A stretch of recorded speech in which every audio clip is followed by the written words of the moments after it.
Hey everyone, welcome to another episode of Winning with Jed. I'm really excited to have fitness influencer and author Fitz Koehler. Really happy that you're able to come here and talk to us today, Fitz. Yeah, I'm so excited to be with you and your guest. Thank you for having me on your show. Hey, thank you. Hey, listen, I think there's probably a question that I think everyone will have, which is, what's the story with Fitz? Tell us a little bit of your history and what makes you interesting. Why should people listen to this? I've been teaching fitness since I was 14. I've got decades experience teaching all around the world, from Russia to Ireland to France and Norway and all over America. I've taught in all avenues of mass media, so TV, radio.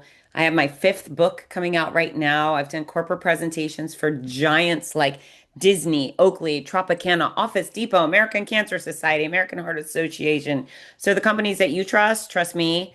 And I don't steer anybody wrong because I have a no BS type of platform here. Everything I teach you is science based, and there's no snake oil and there's no gimmicks. I teach people how to eat the right amount of the right real food for the size they like to be, high nutrition and quality exercise, quality sleep. It's really a uncomplicated effort that so many people have butchered and made very confusing. So I am the deconfuser to it all.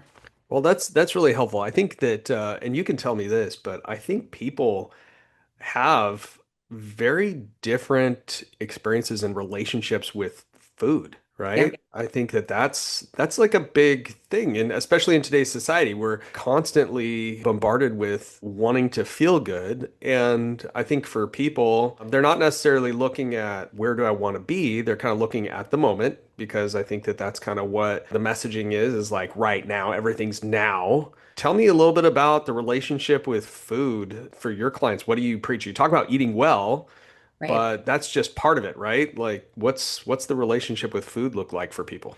Well, so here's the deal. If I ask anybody, is this healthy or unhealthy? Most people can choose like fried chips in the unhealthy category, any sort of fruit, vegetable, lean protein in the healthy category. So I think fewer people are confused about what's actually healthy and not healthy than it seems. However, perhaps many of our listeners were raised with horrific habits. Sometimes people say, I'm overweight because my parents are overweight. And in their mind, they're genetically predisposed to being overweight. And the reality is, no, they have abysmal habits and they gave them to you and you're continuing them. So you are not genetically overweight. You have adopted garbage habits that keep you overweight. So eating habits can be altered, right? There's something that actually can be altered. Our health is a behavioral concept or construct, and we can make it better or we can make it worse based on our behavior. And so, yeah, food is fuel. Food is necessary. If you jump into a diets,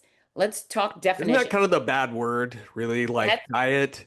Like it should be healthy eating habits, right? I mean, don't let me speak for you, but I think the second I hear diet, it's like, no, I can't have that. When it's really more of a matter of you can have anything you want.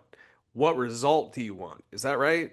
That's right. So there's actually a chapter in the new book called Why Diets Are Dumb. It's this constant quick fix mentality where people are like take the keto diet or intermittent fasting or all of this garbage, which, diets are temporary measures that lead to temporary results. They usually require an intense amount of suffering, which is why people don't stick with them, which is why even if they lose weight at the start, when they're done, they go back to their old crappy habits and then they pack on even more weight or get even unhealthier than they were to begin with. And so at fitzness.com and all of my presentations, I never say healthy diet. I don't believe that's a thing. I believe diets are crap. And I want people to associate diets with scams, with vultures, with evil. And then we talk about eating wisely. So if you go to my website, fitzness.com, you're not going to find any reference out of the thousands of articles there that say, this is a good diet. It's all garbage. And so, yeah, I want people to not be afraid of food. I just want them to choose wisely. And if they can learn how to eat the right amount for the size they want to be, boom, they could hit their goal weight and then they could stay there forever without pain and suffering and constant failure, It's right? really interesting because even if you go to other countries, and you've been to Ireland specifically, because I could just see you like in a pub, like, doing Yeah. some fitness with the beer mug. I'm thinking to myself, a lot of these countries, they give a lot smaller portions, right? And so our portion size, it's really hard when you throw a plate in front of you. You've got the food right there. It's good tasting food. It's hard to say no, right? And so we're constantly have these temptations, I'll call it, just thrown right in front of us. And it's like, here's some great food, but don't eat it all. Just eat part of it. Well, you're right. Other countries have different cultures as far as portions, and other countries are doing things wrong too. I mean, the whole disgusting American standard is overblown. There's so many of us that are wildly fit and wildly committed, and our military is getting back in shape, and I we love are that. awesome. So Americans out there know that greatest culture, greatest country in the world, and yay, America, USA, USA. I'll stick with that till I'm blue in the face. But we're also free to shop where we want, consume what we want. We don't have those government restrictions on us. So it's just about making good choices and considering all the wonderful things that we've accomplished over the very short history of our country. I think we're good at making great choices. Now, yeah, you could gain a lot of weight eating nothing but bananas and pistachio nuts. If that's what you consumed and you consume too much, you could pack on weight. And And, so that's where the caloric formula comes in, yeah, and it sticking with your particular parameters for the size you'd like to be. So I'm gonna switch gears a little bit, and there's so many different forms of what you mean by diet. Diet could be Yeah. what you're going to eat, and then what where the diet we're talking about is because there's some great dietitians and there's some great Yeah. people in that space that help people eat healthy. But I think the diet, like the quick fix diet, is kind Yeah. of what we're talking about. But Yeah. let's talk about fitness a little bit or Yeah. fitness a little bit. Obviously, that's a part of it, right? I think like the fuel you put in your body is going to get you to a place, but where does the average person find the motivation to go out there and start working out? I mean, it's embarrassing for a lot of people, I think. Like at least me, like I don't go to the gym for a little bit. I get in there, there's all these people that look great, and then Right. there's me, the odd one out, trying to struggle using some machines or whatever. It's good, and once you kind of get into it, that's awesome, but like, where do most people find the motivation? What do you recommend, and what part of all this does it come in? Because you got the diet part, and then now you got the fitness. And they could be whatever size they want to be, strictly based on their consumption habits. If you consume a certain amount, you can shrink down to a certain size, stay there. That doesn't mean you're going to be healthy. So you cannot be fit without exercise. And that definition of being fit requires you to be proficient in strength, flexibility, cardiovascular fitness, and balance. So those are the four pillars of fitness. People are overwhelmed because in their mind they think, okay, I haven't done anything. Now I have to run. No, you don't have to run. Now I have to be a marathon runner. I can't be a marathon runner. So people take on these gargantuan expectations when really all I want you to do is get 1% better every day. And that's something absolutely everybody on planet Earth, whether you are a paraplegic or you have MS or you're aging or you're young or you're any of those things, every single person on Earth can get 1% better every day. So, what I do with fitness, I help people live better and longer by making fitness understandable, attainable, and fun. So they have to know how, first of all. If you don't know how fitness works, well, how do you go about doing it right? Attainable. This is something where you have to believe, okay, I can get better. And then fun. If you're enjoying the process, you're more likely to come back and do it again and again until you achieve the desired results. But yeah, we start with 1%. It's a very reasonable goal. And the everything exercise chapter, we talked, it's use supercharged. The exact formula for fitness, weight loss, and longevity is the book. But there's a chapter called Everything Exercise. And so it's over 300 photos with how to exercise your chest muscles, how to exercise your glutes and your abs and your adductors and biceps and so forth. I break it down simple. Here's strengthening, here's stretching, here's balance, and then here's exercises in bed and exercises in a chair, and here's stretches in the shower. And so, again, if people know how, if they can go, oh, I'd like to have stronger back muscles, how do I do that? Oh, here's the exercises, right? And then we talk about the fitness principle, which is frequency, intensity, time, and type of exercise. And so I break that down in a way that even a 14-year-old can understand. And once you know better, you can do better. And that's really how people start understanding these concepts. And then you put them put them to work. I 1% love better. the fact that you're breaking down for the intelligence of a 14-year-old because I Yeah. know most men are, as I am as a 14-year-old trapped in an older man's body. When it comes to having fun, I think I love what you said about that. Like it's got to be fun. I don't know that a lot of people have that relationship with fitness, right? Because they think fun is like, being a spectator a lot of times rather than a participant, right? And so I love the fact that you're like, hey, let's get you into the participation mode as Yeah. that's fun as opposed to just a spectator, right? Do you think that that's A, accurate? 1,000%. It's right. We're in football season right now. So NFL, college game day, there's football, football, football. And, we love football so much that I am going to gain so much weight and become really out of shape because of it. No, I don't think Pat Mahomes would be okay with you gaining 20 pounds because he's great at what he does. So if you truly like football, if you are the most raging football fan, you buy a ball and you go outside and you throw it with a buddy. Maybe you organize a little flag league with your coworkers or your neighbors. It's so much fun. I mean, that's my beach sport. Being on your feet, you take the halftime and you go throw the ball, or maybe at your tailgate, you're throwing the football. Maybe at the tailgate, instead of downing all the nachos supreme and the hot dogs and the burgers, maybe you brought some grilled chicken or some shrimp cocktail and some fruit to the tailgate. Oh I'm my glad you didn't gosh. say carrots because that would be really sad to barbecue carrots at a football game. What if you had a light beer? Or what if you had a glass of water between each of your cocktails? It's just about doing better and not being reckless. I And love what you're saying though, because I think people really do get, and I do too. I think we get stuck in the all or nothing mentality, right. right? It's like I'm either going to be transformational or I'm not even going to try. And I think your Yes. message, which it resonates with me, is listen, just do a little better. It doesn't have to be Yeah. amazing, Yeah. but a little better each day is another step in the right direction. And if you're taking steps in the right direction, you will start to see some results, right?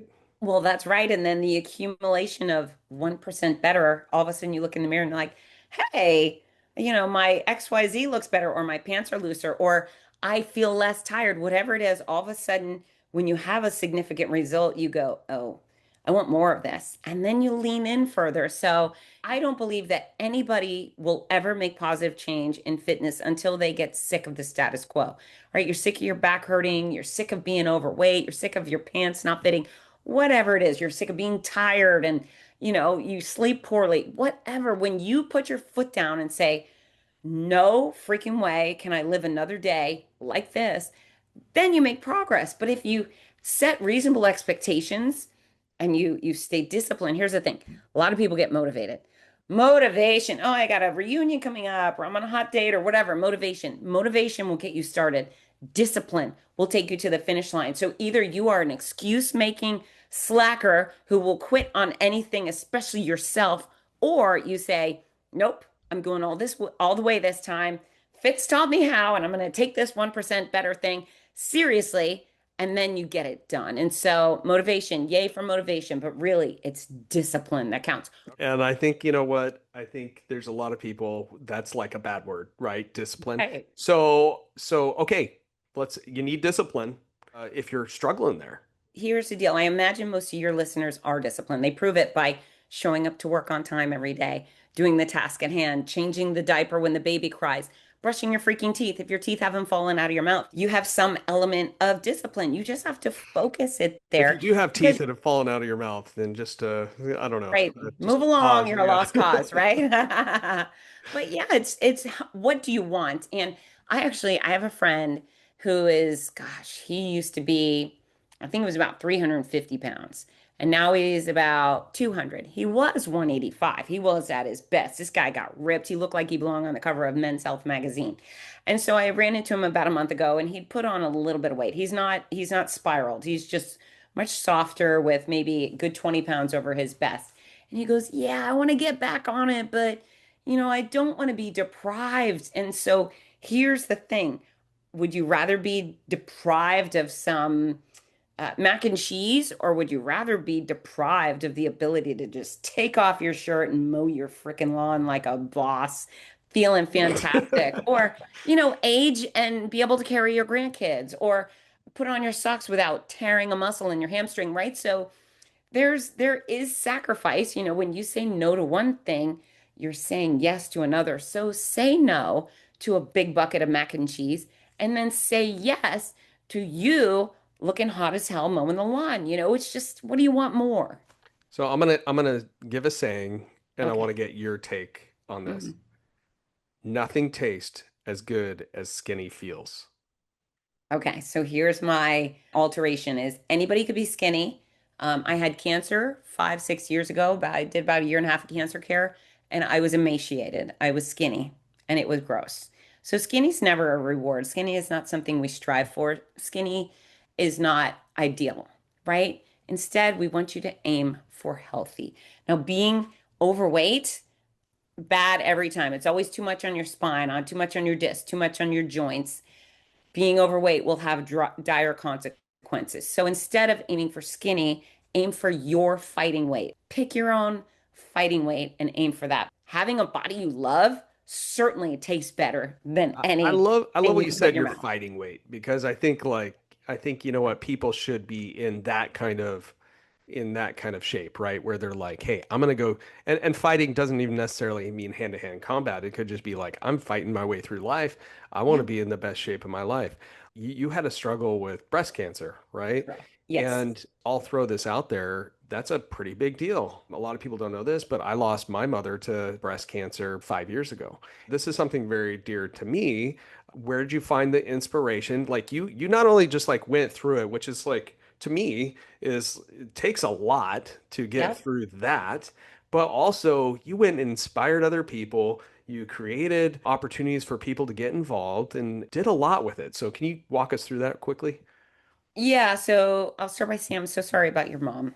That's just heartbreaking, and I I I know her. I can only imagine her greatest concern as she was dying was losing time with you. So that was my greatest fear was not seeing my kids age and all the things. So really my heart goes out for you and anybody else who's lost, especially their mom, right? I just made some great decisions at the start. I had a very aggressive type of breast cancer. My diagnosis came in the hands of they said something to the effect of it's running through you like wildfire and we need to treat you urgently and aggressively. And so they did. And so I had 15 months of chemo, 33 rounds of radiation inside of that along with surgery. I was violently ill every day for almost a year and a half. It was brutal. But the decisions I made up front were A, perspective. I live in Gainesville near the University of Florida where we have a pediatric oncology unit. And even though I was terrified and stressed and all of those things, I kept thinking, thank goodness I'm not a baby with cancer. And so lucky me, I never had a why me moment because if why them, right? Why would a baby have cancer? So I never why me. And then I decided cancer was certainly going to steal some of my good feelings, my hair. It was not going to steal quality time with my kids, which is what's the reason I was living. And then my career, which I had killed myself to build, right? Fitness, if I had not worked for a year and a half, fitness would have been decimated. And so instead, I said, all right, cancer is going to do its thing. I'm going to do all the treatment, but I'm going to keep going. I'm going to keep doing the things that I love that are meaningful, or else I'll just be sick. And so I boarded over 30 planes out of Gainesville, Florida to go announce races. If people don't know, I am a professional race announcer. I host massive running events. I'm on the microphone at the start and the finish. You're It's making everybody have a great time. You're getting out there, that's bringing the right. energy, bringing the heat. That's it. Rowdy, engaging. My start and finish lines are not events, they're experiences, and I get everyone involved. And then I also decided I was going to keep up with my kids, right? And so with all those flights, the flights were hard. Can you imagine? Imagine if you had a food poisoning or the flu or whatever, and then you had to fly across the country. That was my almost every weekend. But I would get where I was going. I would often sleep on that hotel bathroom floor because the world was spinning. And then 4 or 5 a.m., my alarm would go off and I'd get up and I'd go to my stage, or sometimes it was a keynote, right? And I was feeling so bad and I would think, oh my gosh, how am I going to do this? But the second I stepped on those stages, every single thing that was wrong with me disappeared. I wasn't sick, I wasn't suffering, I wasn't tired. I got to be full force Fitz Koehler, jacked up on human generated adrenaline. And it was magical to be in such dire shape and be able to have these exquisite moments of joy and love and fun. Prepare your body to do battle today because you never know when illness or injury will strike. If you are fit going into any sort of crisis, you are much more likely to get through it It's and going to be get better for beyond you. it. Right. Yeah. Yeah. And then continue training. I continued exercising as much as I could. Sometimes it was just leg lifts in bed, but I did everything I could to try to slow the regression. And then also, I think everybody should have passions in their life. And when I say passions, it's not like, oh, sometimes you go to your book club. I'm saying things that make you soar. So for me, it's my work and it's exercise and being outdoors and my pets and my kids. Maybe for you, it's playing the Your, guitar your and writing kids are like poetry. pets too. Like they just want Yeah, they're kind attention. of like pets, but those are the things that keep me going. And so if you have a terrible disease or you get hit by a bus and you're on your way back, you still have to force in the great things in your life, the things that are meaningful to you, because they keep you going. They keep your mind going, they keep your body going. And I was brutalized and I was knocked down a million paces. I mean, it was bad, but then I rebuilt myself. And all the things that I teach people in my books are the exact way I built my body. Life is good and I earn that. Everybody else is I love the fact that you live what you preach, right? And that you've been through it. It's not like, hey, I read a book about this or I watched a YouTube video on this. Like this is like you really have lived it. There's got to be times where you feel you're going through something so hard that you feel like you want to give up. What would your advice be to someone that's going through something that is very difficult and they want to give up? Yeah, so don't. I'm very fortunate. I would say stubbornness is my biggest curse and my greatest gift. But don't. We have choices to make, and you are the only one who can fend for you. And so those voices in your head, they should always be talking you up instead of putting you down. If you have a voice in your head that says you can't, you're not capable, it's no use, you need to figure out a way to undo that, right? Maybe put a little Fitzy on your shoulder. Let me get in there and poke you in the chest and say, snap out of it, right? I mean, there's a good percentage of the world that are quitters. I don't imagine your audience is rich with quitters. And so, Mm. when things hit the fan, that's your time to dig deep and do better. Figure it out. So, quitting is not an option unless it's your only option.